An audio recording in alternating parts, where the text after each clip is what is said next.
William Gargan stars as Barrie Craig, confidential investigator.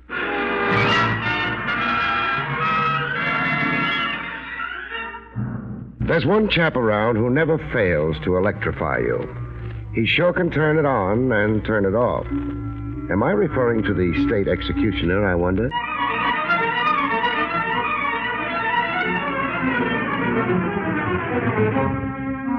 The National Broadcasting Company presents William Gargan in another transcribed drama of mystery and adventure with America's #1 detective, Barrie Craig, confidential investigator.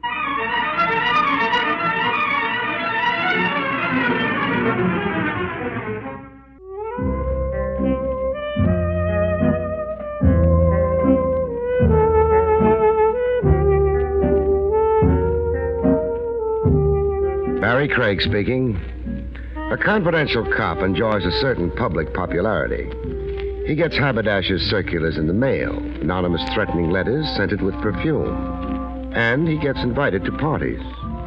A fancy shindig is thrown somewhere, a special invitation is tossed at ye cop, and no RSVP to it. The host wants you so badly, he comes your way to invite you in person.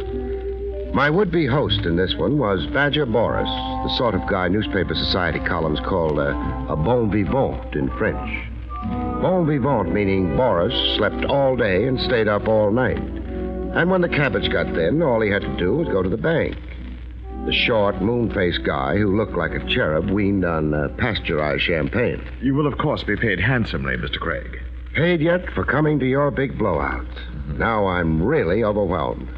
Stand aside for a body fall. Then you agree to come? After you give me the other inducements. Well, fine foods. I've ordered 200 pounds of buffalo steak. What do I wash it down with? Liqueur Quisette. What's that? A Mohammedan beverage. I had it specially flown here from Istanbul. What's for dessert? Raisin cake. A plebeian touch to offset the noxious effects of a too rich repast. Rich. I just felt the whack of that word. How prosperous will I be going home in the early a.m.? Your fee will be $1,000. Money flown in from Istanbul? Oh, no. American money. I'm your slave, Sahib. Sketch out the requirements of my assignment now. Well, I'm giving an intimate costume party for certain selected friends. A masquerade, you understand. You've perhaps read about other famous parties I've given in the past. Who hasn't? Your parties generally make the front pages and the police blotter. Brawls. They always break up in bloody brawls. You are unfortunately accurate. You will circulate with the guests, and when you sense that any of them are becoming too disputatious... Too hotted up. You will then exercise a tranquilizing influence. Exactly what do I do there? Well, strictly entre nous. A blow shrewdly delivered to the stomach, say, where the damage cannot be seen. I don't want a lawsuit against me. Where do I cart the horizontal guest after I stiffen him? I have an emergency room set aside. You'll find bandages, smelling salts, and restoratives in it. Well, that's my job. Bouncer with kid gloves. And a tuxedo. You must wear a tuxedo. And, of course, a mask. You were an honored guest, too. Oh, and one other small chore. Don't tell me. Dilettantes, you said. On my side of the street, we call them deadbeats and freeloaders. They live piling up IOUs. A party sideline with them sometimes is palming somebody's jewels or wallet. Yes. You will prevent any theft. I don't want that disgrace. Well, are we agreed? One item remains. I'll need $10 on account. On account of I've got to rent a tux.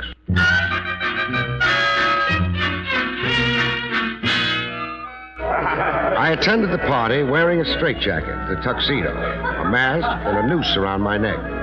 That would be the black bow tie. An intimate crowd like Badger Boris had promised. Everybody in costume and mask. And all of them milling around the food and drink, and each other. I got up on a balcony for a better view of the menagerie. Up on the balcony with me was a society photographer. A guy in striped pants who looked like an unemployed diplomat. He was taking flashbulb pictures. I watched him until I felt a hot breath on my neck. Mr. Craig. Oh, how are you, boss? Call me Mr. Boris, please. I dislike informality. You've got a problem? This is the wrong station for you, here on the balcony. It is? I don't like you looking down on my guests. I'm not. They're looking up to me. Mingling with them, you can overhear and anticipate. prevent any disorder by forestalling it. Okay, I'll get down off my perch. Besides, the ladies below resent the standoffish male. You must dance with them and flatter them. And be witty. Witty? Say, can you tell me a few fast jokes?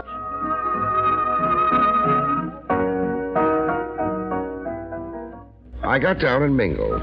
I wrestled through a few dances with a lady who had one stomach in front of her and one in reserve. She was costumed as a witch and wore a pink mask. You dance beautifully, Mr. No name dropping. Everybody's incognito until midnight. That's how Boris wants it. This step I'm doing, lady, Yes? it's a one-step. My grandfather had no further use for it, so he gave it to me. I love being gay. Oh, do you, my potted flower?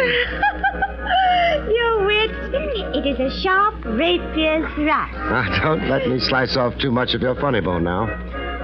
Shall we trip it over to the punch bowl? No, I prefer this intoxication.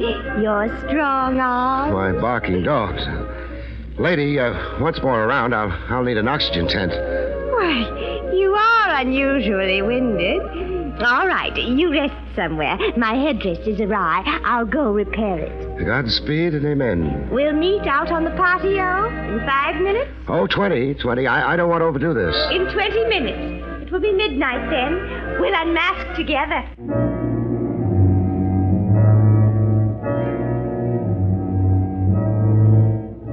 A rendezvous on the patio. Two alone under the moon. Me and an oversized dame dying to kick me around for kicks. Earning a living sure came hard. Midnight happened, like it usually does. I sneaked off to look for my witch on the patio. Patio was sleek flagstone with a floral display on it like a high-class funeral parlor. There was a moon that had a bloodshot look to it, as if it didn't sleep days. It was a small wind that poets and advertising copywriters like to call zephyrs. I found my bewitching witch on a love-seat swing made out of wrought iron. She had her arms outstretched, like a snake about to give you constrictions. The rest of her was in a sprawl. When I reached her, my worries ceased. She wasn't being amorous. She was asleep, as if she'd passed out. 2 seconds later, I changed my diagnosis. She was in another condition altogether. She was defunct, dead. There was blood all over her costume, like she'd been stabbed over the heart by a knife or a dagger. But the weapon wasn't around. At least I couldn't see it. But then the way the situation stacked up, I had eyes only for the corpse. I conducted some postmortems with my client, Badger Boris. I checked over his guest list. 12 guests. Is that the net count, Boris? Yes, 12 excluding you, Mr. Craig. But then you weren't really a guest. Who was the murder victim? Cora Wilmer. Cora Wilmer. Let me see. I don't find her name on your guest list. How come? Cora Wilmer, the late Cora Wilmer, I mean, crashed the party. Symbolically enough, she was the 13th guest. Tell me about Cora. Gross, foolish, and very rich. A middle-aged matron miserably in quest of the elixir of youth. Chop it up. Cora was 50. She affected the mannerisms of 20. That sounds like a young husband in the picture she was trying to keep up with. Astute of you. Yes, there was a younger husband. A bit player in theatricals whose dream is to play Hamlet, the melancholy Dane. Was he here tonight? You have the guest list. Yeah. Mark Wilmer. What costume was he wearing? I've already given you a clue. Hamlet, the melancholy Great Dane. How did Cora and Mark feel about each other, or don't you know? I would venture that they despised each other. May and December, Mr. Craig. The seasons are inimical and antithetical. You keep clobbering me with words. Call Mark Wilmer in here for a little questioning. I can't. He's gone home. I gave orders. Nobody leaves. Mark Wilmer or any of my guests don't respond to orders, as you will discover. Cora crashed, you say, but Mark was an invited guest. Then who came coupled with Mark? Oh, the Queen of Sheba. Yeah, I saw the costume. A dish in harem silk with a ruby glued to her forehead. Who was she on this guest list? Rita Romaine. A heat wave? Yes, if you must express it so commonly. She was the poster girl for the Inter-Allied Fruit Pickers Convention last year. Boat manufacturers proclaimed her Miss Cabin Cruiser of 1953. And Mark nominated her to be Queen Empress of his heart, soul, and liver. You're trying awfully hard to supply me with a motive, Boris. Am I? And I thought I was being so ingeniously subtle.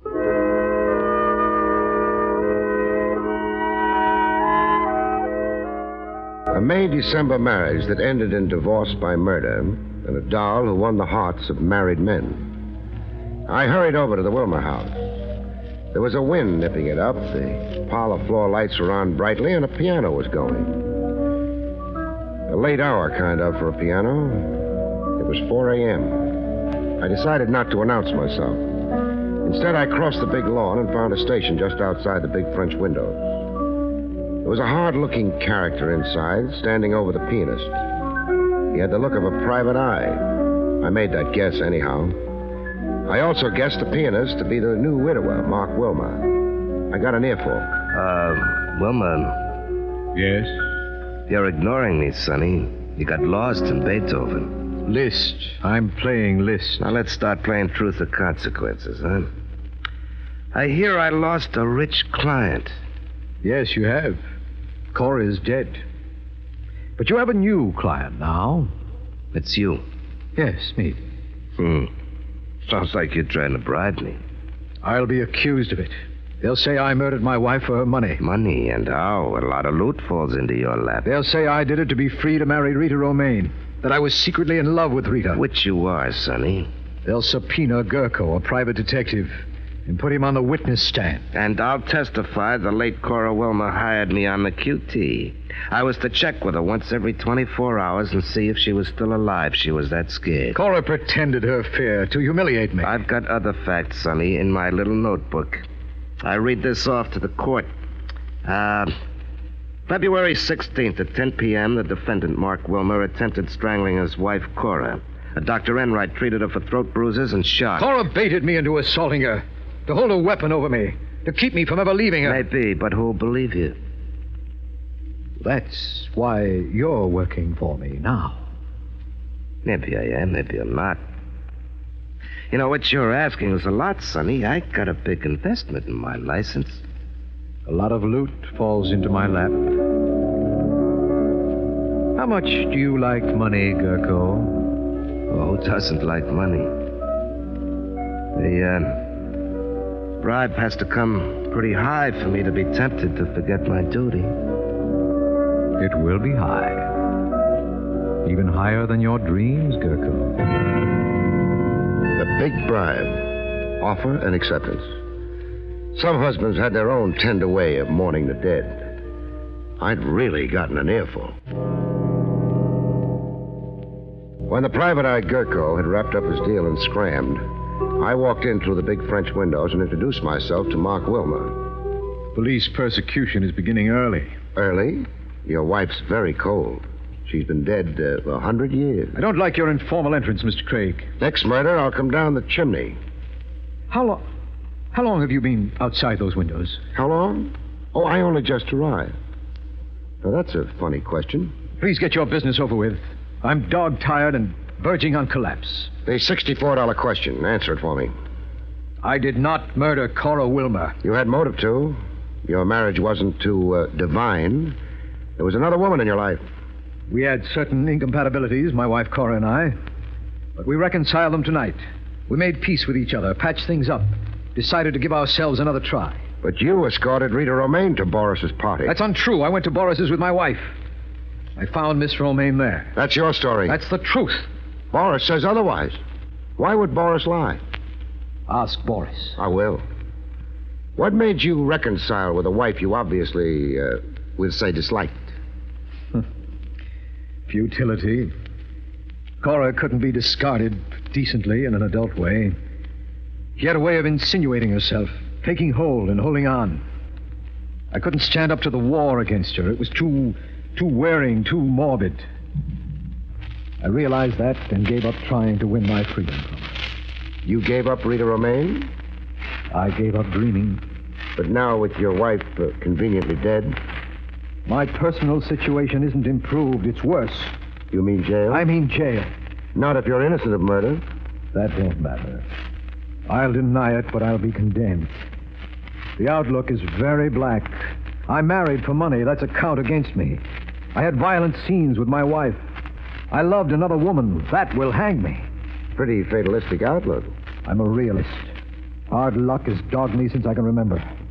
I'm never on top of a life situation. I've lived my life without a laugh, without a light moment. I'll cry the day after tomorrow.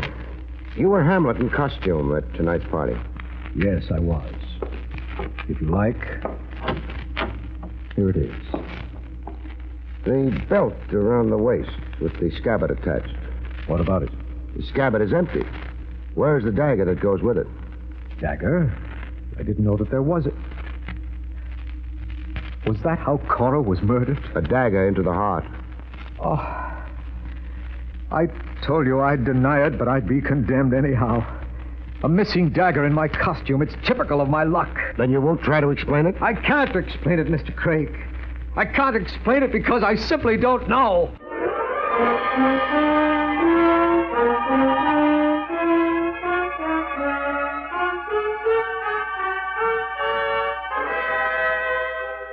Back to William Gargan, starring as Barrie Craig, in just a moment. And now, back to William Gargan, starring as Barrie Craig, confidential investigator.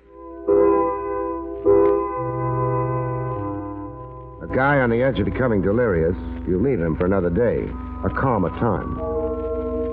Besides, I needed sleep myself. I got into my car.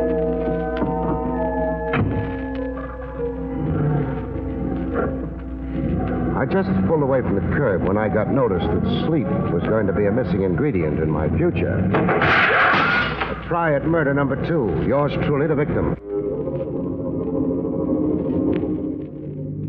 I drove around the block and around again with my headlights out, watching for a car somewhere to come to light, start up and show the glow of its taillight. My car was the only way the rifleman could quit the area. The area was suburban, way off of the main hub. No taxis, no bus lines, and it was 4 a.m. Somebody had to try and escape by an automobile parked somewhere in the vicinity. All I had to do was cruise around and watch and hope. When I saw it, I saw the taillight first. A car starting up a half block away, pulling away from the curb. I raced over to it. I cut across its path, trapping it. A lady motorist took offense at what I'd done. Mister, you're in my way. That was the understatement of the century. I got out to go hunt for a rifle. Sorry to be so melodramatic, miss. Romaine, isn't it? Oh, yes. How did you know my name? Search me. It was the first name that popped into my head. I want to look in the back of your car, beautiful. You have no right. Don't please overplay the indignation, doll. I'm a detective. I'm at work. Well, I don't find it. Find what? A rifle used on me a little while ago. Oh, this whole thing is absurd. Yes, isn't it? I'd apologize, only I found something even more exciting than a rifle. You found something? Right on the back seat, wedged into a cushion. A dagger, beautiful. More specifically, a blood-stained dagger.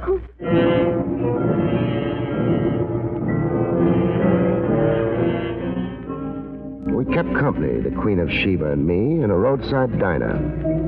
We split a gallon of black coffee down the middle while she poured out her sad tale. I tell you, I don't know how to explain that dagger, Mr. Craig. Mr. Craig? It's too early in the morning for stiff formality. Barrie. What were you doing parked down the street from the Wilma place? I'd gone to see Mark. How he was. Just outside, starting up his walk, I thought better of it. It looked too compromising at that hour. I changed my mind. I went back to my car. You went to see Mark Wilma hardly 2 hours after the murder of his wife? Yes, I know it was terribly foolish, but I've never made a secret of my feeling for Mark. So confess it to me. I'm desperately in love with him. It's not so shameful as it seems. You see, I knew Mark first, before Cora did. We were engaged to be married. We had wonderful plans. But Mark was afraid of our poverty. We were surely defeated because of the desperate lack of money, he said. Our marriage could not succeed. He kept adding postponement, until Cora happened along. Rich, possessive. She played on Mark's weakness. His insecurity, his overvalue of money. She bought him. Mark never really broke our engagement. He just eloped with Cora. Why would your recent party host, Badger Boris, try to throw suspicion on Mark? To hurt me, through Mark. Boris, well, he fancies me. I've laughed at his advances, turned down his proposals of marriage, but Boris doesn't forget, or even forgive. He harbors grudges. He's a horribly twisted egotist. Did you go to the party with Mark, Wilma? No, I came alone. Mark came with Cora. And Boris did lie to me. I now have 3 capital suspects. 3 suspects? Mark, wanting out of his marriage, out with profit. You to get rid of a rival who'd stolen your dearly beloved. And now Badger Boris to beat you over the head by framing the man you love. Now let's go, doll. I'm under arrest? House custody. Your own house, this is. The dagger was too conveniently where I could find it. I don't think you could be that careless about a murder weapon. Or could you?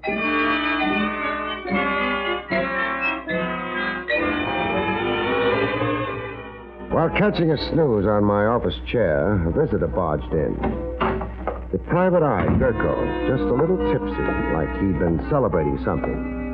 Celebrating his windfall was my idea, but I wasn't saying it aloud. Barrie Craig? None other than... Well, hello, colleague. Gurko's the name. I'm a private dick like you. The assumption is debatable. I don't get the crack. It's a delicate question of morals, but skip it. What brings you staggering? I'm here to say my piece about Mark Wilmer. So say it. Wilmer is an okay guy. He's a good, upstanding man, I want you to know. And very rich. That is, if he beats the electric chair. I investigated Wilmer, turned him inside out, not a spot on him, not a blemish. The boy can look the world square in the eye. Goodbye. I'm not finished. You are. It's either out the door or through it. Oh, you're unsociable. I don't like investigators who talk glibly, in their own cause. Out. You know something? You're nuts. Now, why did I come talk to a nut? The way I keep knocking myself out defending people.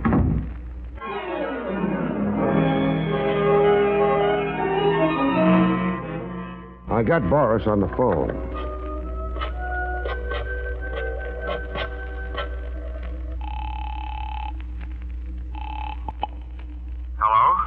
Boris, this is Barrie Craig speaking. Oh, you woke me up. It's noon. Time to rise and shine. What do you want?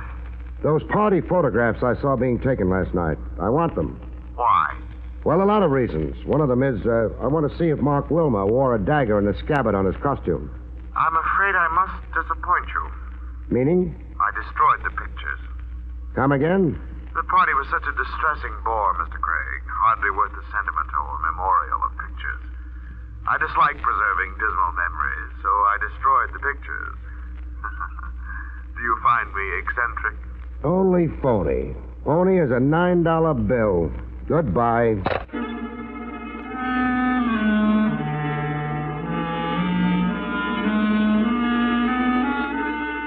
I stopped in to see Badger Boris personally, without appointment. You have no business molesting me. I know. Home is your castle. The pictures or the negatives, I want them, Boris. But I told you I destroyed them. Yeah, you told me. The memory of last night is acid in your soul. So why preserve it? It's cute ad lib. You've got a genius for evasion. Now come across. I'll have you thrown out of here. We'll hit the sidewalk together. We'll ride downtown arm in arm. So close because we're handcuffed together. Let's measure your wrist for size. You would dare handcuff me? And arrest you. Suspicion of murder. You're sure going to look elegant penned up with the rabble. Well? Well, you argue resourcefully. You've uncovered my one weak spot. I am allergic to odors. I could never tolerate the reek of your prison rabble. The negatives, you'll find them in that cabinet there. The bottom drawer. Take them and go. I'll take them and go after you write a check for $1,000. My agreed fee for last night's rhubarb. Don't look so pained, host.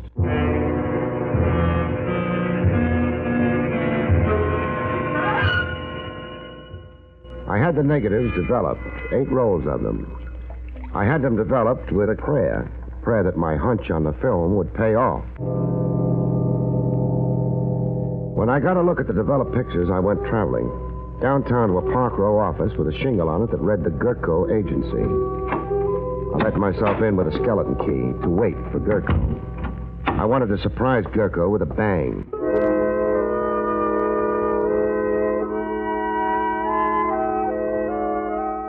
Gurko rolled in at the stroke of 3. I waited until his head showed. Then I came down on the target. Oh! When he came to enough to stare up at me groggily, we got down to cases. You slugged me, Craig. Why? Precaution to take the fight out of you. I checked into your background a bit. What you did before you became a blackmailing shamus. You were a champ boxer, runner-up for the light heavyweight title. I didn't relish coming to blows with you. I want my nose looking exactly like it looks. What's your play? An arrest. I'm arresting you for blackmail and murder. I said you were a nut. I developed rolls of film taken at Boris's costume party. Mark Wilmer never carried a dagger in the scabbard. I've got pictures covering the whole evening. No dagger ever in Mark Wilmer's costume. So what? Boris's guest list totaled 12, so Boris said. Boris was faking. It was actually 13 officially. He wanted me to think Cora Wilmer crashed the party, and that Mark Wilmer came with Rita. All over my head, Craig. Try getting up, I'll crack down on you. I've got pictures showing that there was even more than 13 guests. That's excluding me. On one picture, I count 14. 14 guests. The 14th was the murderer. Boris knew it, but he tried to cover it up. Not that he wanted to spare you, Gurko, but because he preferred seeing Mark Wilmer take the rap. He hoped to frame Mark. Your turn to talk. Craig, what kind of guy are you? Try me out. That's better. I didn't figure you to be an angel. I didn't see any wings. 50-50. We'll split a fortune. If I shut up about your murdering your own client, Cora Wilmer, so you could blackmail her widowed husband? Yeah, that was the play. Mark was a frightened pigeon.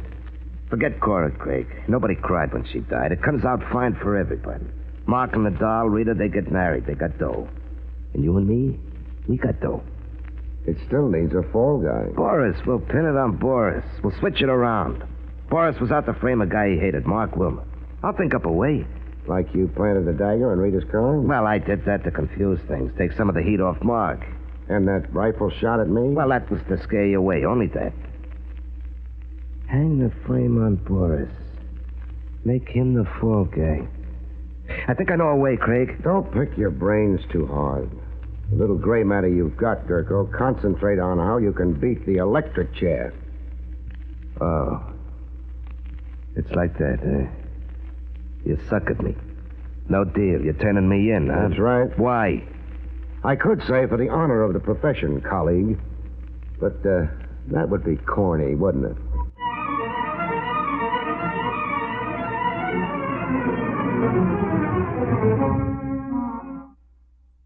You have been listening to William Gargan in another exciting transcribed mystery drama from the adventures of Barrie Craig, confidential investigator.